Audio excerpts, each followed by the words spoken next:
সকল বন্ধুরা কেমন আছেন? আশা করছি সকলে ভালো আছেন। আমিও খুব ভালো আছি।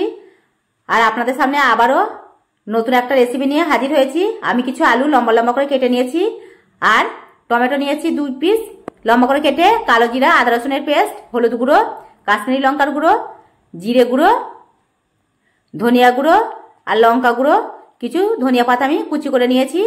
আর চিংড়ি মাছগুলো আমি ভেজে নিয়েছি, সেগুলো আপনাদের দেখানো হয়নি। কয়েকটি কাঁচা লঙ্কা নিয়ে নিয়েছি, পেঁয়াজ লম্বা লম্বা করে কেটেছি, ফুলকপি আর লাল ডাঁটি, স্বাদ মতো লবণ আর তেল। এবার ফুলকপি আর ডাঁটিগুলো আমি একটু ভালো করে ভেজে নেব, কারণ এগুলো কাঁচা থাকলে খেতে ভালো লাগে না, সেই কারণে একটু ভেজে নিলে রেসিপিটা খুবই সুন্দর হয়। চলুন আমি তার জন্য এটা ভেজে নেব। গ্যাস ওভেনটা চালু করে কড়াই বসিয়ে দিয়েছি আর এর মধ্যে দিয়ে দিচ্ছি তেল। আর তেলটা গরম হয়ে আসলে এর মধ্যে আমি ফুলকপিগুলো ভালো করে ভেজে নেব আর লাল ডাঁটিগুলো, তাহলে এটা খেতে খুবই সুন্দর হবে, অসাধারণ হবে খেতে।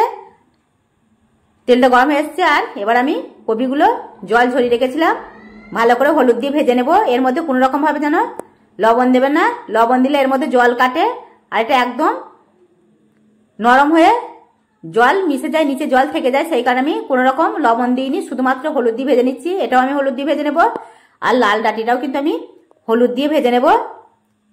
ফুলকপিটা আমি তুলে নিয়েছি আর আবারও 1 চামচ তেল দিয়েছি আর এর মধ্যে লাল ডাঁটিগুলো ভেজে নিচ্ছি। এইভাবে কিন্তু ভেজে নেবেন, শুধুমাত্র হলুদ দিয়ে। আর এই লাল ডাঁটিগুলো আমি তুলে নিয়েছি। কড়াইয়ের মধ্যে এবার তেল দিয়ে পুরো রেসিপিটা তৈরি করে নেব। এর মধ্যে দিয়ে দেব কালো জিরা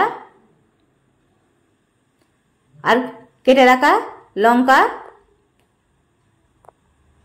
এর মধ্যে পেঁয়াজগুলোও দিয়ে দেবো আর এটাকে এবার খুব ভালো করে নাড়াচাড়া করে একটু যখন পেঁয়াজটা লাল হয়ে আসবে তখন এর মধ্যে আমি দিয়ে দেবো আলুর টুকরোগুলো। পেঁয়াজটা কিন্তু একটু লাল লাল করে নেবেন, তা না হলে পেঁয়াজটা একদম শক্ত হয়ে থাকবে। এই দেখুন পেঁয়াজটা অনেকটা লাল হয়ে এসছে। এর মধ্যে এবার আমি আলুগুলো ঢেলে দিচ্ছি আর আলু, পেঁয়াজ, লঙ্কা পুরো একসঙ্গে ভালো করে এইভাবে মিশিয়ে নিতে হবে। আর আলুটা যেন একটু হালকা লাল হয়ে আসে। এটা হালকা লাল হয়ে আসলে এর মধ্যে আমি ফুলকপি আর লাল ডাঁটিগুলো ঢেলে দেব। এটাকে আবার আমি খুব ভালো করে নাড়াচাড়া করছি। আপনারা ভালো করে দেখবেন এই রেসিপিটা কেমন হচ্ছে, আর দেখে আপনাদের ইচ্ছা করবে খেতে। তাই সকল বন্ধুকে বলবো এইভাবে তৈরি করবেন আর খেয়ে দেখবেন, আপনাদেরও দারুণ হবে রেসিপিটা। এর মধ্যে টমেটো কুচি দিয়ে দিচ্ছি আর দেব আমি চিংড়ি মাছ যেগুলো ভেজে রেখেছিলাম। এই টমেটো আর চিংড়ি মাছগুলো দিয়ে আবারও আমি আলু, ডাঁটি এবং ফুলকপি সব একসঙ্গে খুব ভালো করে, দেখুন আমি কতটা সুন্দর করে এটা লাল লাল করে ভেজে নিচ্ছি। এটা কিন্তু কাঁচা অবস্থায় জল দেবেন না, যখন ভালো করে একদম ভাজি ভাজি হয়ে যাবে মশলা দিয়ে খুব সুন্দর করে এটাকে আবার নাড়াচাড়া করে একদম মিশিয়ে নিতে হবে। কোনো রকম ভাবে এর মধ্যে যেন কাঁচা না থাকে, তাহলে কিন্তু কাঁচা থাকলে একদমই খেতে ভালো লাগবে না। এর মধ্যে আমি লবণ, গুঁড়ো মশলা আর আদা রসুনের পেস্ট সব আমি একসঙ্গে এর মধ্যে দিয়ে দিচ্ছি। এবার আমি এটাকে খুব ভালো করে অল্প একটু জল দেব আর খুব ভালো করে এটাকে আমি মিশিয়ে নেব।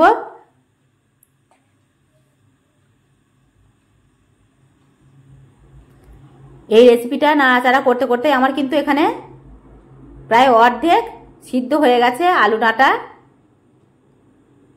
আর এটাকে আমি এইভাবে নাড়াচাড়া করে 2 মিনিটের জন্য ঢাকা দিয়ে রেখে দেবো। এটা জল কাটবে, আবার একটু খুব সুন্দর করে নাড়াচাড়া করা হবে। আর কত সুন্দরভাবে এটা তৈরি হচ্ছে একবার দেখুন।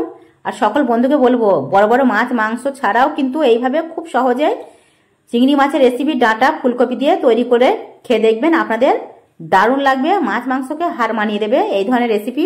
আমি 2 মিনিট পর এই ঢাকনাটা খুলবো আর এটাকে আবারও খুব ভালো করে একদম জলটাকে শুকিয়ে নেব, কোনো রকম ভাবে জল যেন না থাকে। আর এটা যখন একদম মাখা মাখা হয়ে যাবে তখন এর মধ্যে আমি আবারও জল দিয়ে এই উপকরণগুলো সব একসঙ্গে সিদ্ধ করে নেব, তখন রেসিপিটা একদম তৈরি হয়ে যাবে।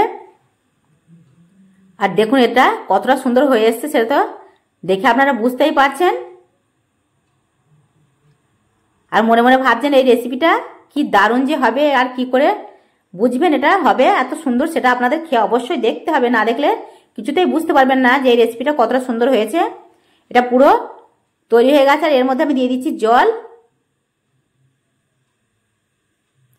আমি কড়াইয়ের গা থেকে পুরো মশলাগুলো নামিয়ে দিচ্ছি, কারণ কড়াইয়ের গায়ে মশলাগুলো থাকলে পুড়ে যেতে পারে। আর এইভাবে আমি নামিয়ে দিয়ে এটাকে আবার আমি প্রায় 15 থেকে 20 মিনিট মাঝারি আঁচে আমি রেখে দেব। 5 মিনিট পর আমি এই ঢাকনাটা খুলে এর মধ্যে দিয়ে দেব ধনিয়া পাতা। 5 মিনিট হয়ে গেছে, আর 5 মিনিট পর আমি খুলে দেখছি এটা ফুটে এসছে, আর এর মধ্যে আমি ধনিয়া পাতার কুচিগুলো দিয়ে দেব। আবার আমি রেখে দেব 15 মিনিট। প্রায় আমি এটাকে 20 মিনিট রাখছি। এটাকে আমি একটু নাড়াচাড়া করে দিচ্ছি, ধনিয়া পাতাগুলো যেন একদম ভিতরে ঢুকে যায়। আর এটাকে ঢাকা দিয়ে রেখে দিয়ে আবার আমি আবারও 15 মিনিট রেখে দেবো। এটা আমি 20 মিনিট রাখবো মাঝারি আঁচে। এটা জোর দেবে না, জোর দিলে কিন্তু এই ঝোলটা পুরো মরে যাবে আর আলুগুলো সিদ্ধ হবে না। আমি 15 মিনিট পর খুলে দেখছি, দেখুন কতটা ঝোলটা মরে এসছে। আর আমি গ্যাসের ওভেনটাকে খুব কমে দিয়েছিলাম, কারণ এটার মধ্যে আমি একটু এই ধরনের ঝোল ঝোল রাখবো। আর আলুগুলো দেখবো, দেখুন আলুগুলো সিদ্ধ হয়ে গেছে কত সুন্দর। এই ডাঁটা ফুলকপি সবই খুব সুন্দরভাবে সিদ্ধ হয়ে গেছে। আর এটাকে আমি এবার নামিয়ে নেব। সকল বন্ধুদের বলছি, এই ধরনের যদি হালকা পাতলা চিংড়ি মাছ, ফুলকপি, ডাঁটা দিয়ে নানা রকম সবজি দিয়ে রেসিপি খেতে চান, তাহলে এই ভিডিওটা ফলো করুন আর খুব সহজে তৈরি করুন। আর খেয়ে দেখুন কেমন লাগে। ভালো লাগলে লাইক করতে ভুলবেন না, বেশি বেশি করে শেয়ার করবেন। আর যারা এখনো পর্যন্ত চ্যানেলটাকে সাবস্ক্রাইব করেননি তারা সাবস্ক্রাইব করে রাখবেন। আমার প্রত্যেকটা ভিডিও আপনাদের সামনে পেয়ে যাবেন আর সহজে দেখে রেসিপিটা তৈরি করে খেতে পারবেন। আর আমার এই চ্যানেলের সঙ্গে থাকবেন।